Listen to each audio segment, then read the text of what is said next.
మంత్రం సిద్ధిస్తే పిలిస్తే పలుకుతుంది అమ్మవారు. కానీ అమ్మవారికి బలులు ఇస్తేనే కొంచెం తప్పది. ఎక్కడ సార్ ఎలా చెప్పారు సార్ బలులు ఏమని చెప్పేసి? అవి అఘోరాలు చేసేది నాగసాధువులు చేసేటువంటి క్రియలు.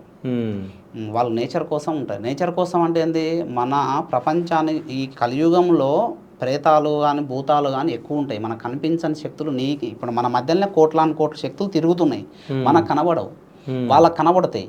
కనబడుతున్నాయి కాబట్టి వాళ్ళు ఏం చేస్తారు, వాళ్ళు ఉగ్రంగా తయారవుతారు. ఆ శక్తులను తరిమి కొట్టడం కోసం నాగసాధవులు అసలైన అఘోరాలు ఈ సాధన చేస్తారు. దానికోసము కొన్ని బలులు ఇస్తారు వాళ్ళు. అంటే అర్థం లోక కళ్యాణం కోసం చేస్తారు. ఏదో బలులు మన సొంత వారు తప్పు, అది బలి ఇవ్వకూడదు, మనకు అర్హత లేదు బలి ఇవ్వడానికి కూడా. బలి అని ఎందుకు చెప్పారంటే ఇప్పుడు 3 చెప్పారు బలిగా. ఒకటేంది నల్లపిల్లి, మేక, దున్నపోతు చెప్పారు.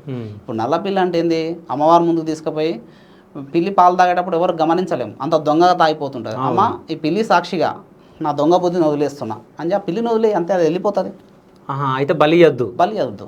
తర్వాత మేక ఏమనుకుంటుంది, నేనే తెలివి కలదాన్ని, నాకంటే తెలివి కల ఎవరు లేరు అనేది అది ఫీల్ అవుతూ ఉంటుంది. నాలోన ఉన్నటువంటి అహంకారాన్ని అతి వ్యసనం ఉంటుంది కదా, అంటే నేనే తెలివి పర్రాలని అనుకుంటాం కదా, నేనే తెలివి పర్రుని అనుకుంటాం కదా, అలాంటి అదే తెలివిని వదిలేస్తున్నా మేక సాక్షిగా అని చెప్పి ఆ మేకను వదిలేయాలి. ఓకే, అట్లా. తర్వాత దున్నపోతు లేజిలెస్, నాలో ఉన్నట్టు సోమరితనాన్ని వదిలేస్తున్నాయి, దున్నపోతు సాక్షి అని వదిలేయండి అంతే.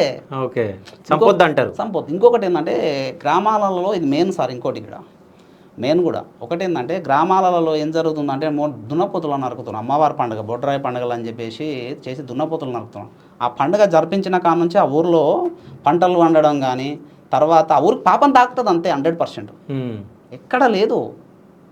నువ్వు అవసరమైతే నైవేద్యం మంచి అమృతం లాంటి బెల్లంతో ఆవు పాలతో తీసుకొచ్చి అమ్మవారికి పెట్టు, అలాంటి మహా కుంభాహారాలు పెట్టండి.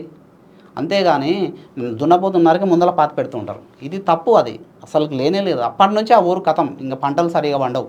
మీరు చూడండి, పంటలు సరిగా వండవు. అంటే ఇప్పుడు పెద్దలు చెప్పినట్టు ఇట్లా బలియాలి అది అని అంటే పెద్దలు కొన్ని మంచి చెప్పారు, కొన్ని చెడు కూడా చెప్పారు. ఓకే, ఇందులో ఇది. సో ఇవన్నీ మీరు బుక్లో చదివిరా లేకుంటే? నేను ఏది కూడా నేను చెప్తున్నా కదా, గరుడ పురాణం ప్రకారం మనం ఏది కూడా ఊహించి చెప్పకూడదు, తెలిసినవే వాస్తవాలే మాట్లాడాలి. ఓకే, అంతే. ఇంకోటి ఏంటంటే నేను రీసెర్చ్ చేసిన తర్వాత అది సక్సెస్ అయితేనే చెప్పాలి, సక్సెస్ కానప్పుడు చెప్పి. ఇప్పుడు అందరూ చూస్తారు చాలామంది, ఇప్పుడు నేను చెప్పిన విధానం పాటించి పని చేయలేదు అనుకో, నన్ను ఏమంటారు?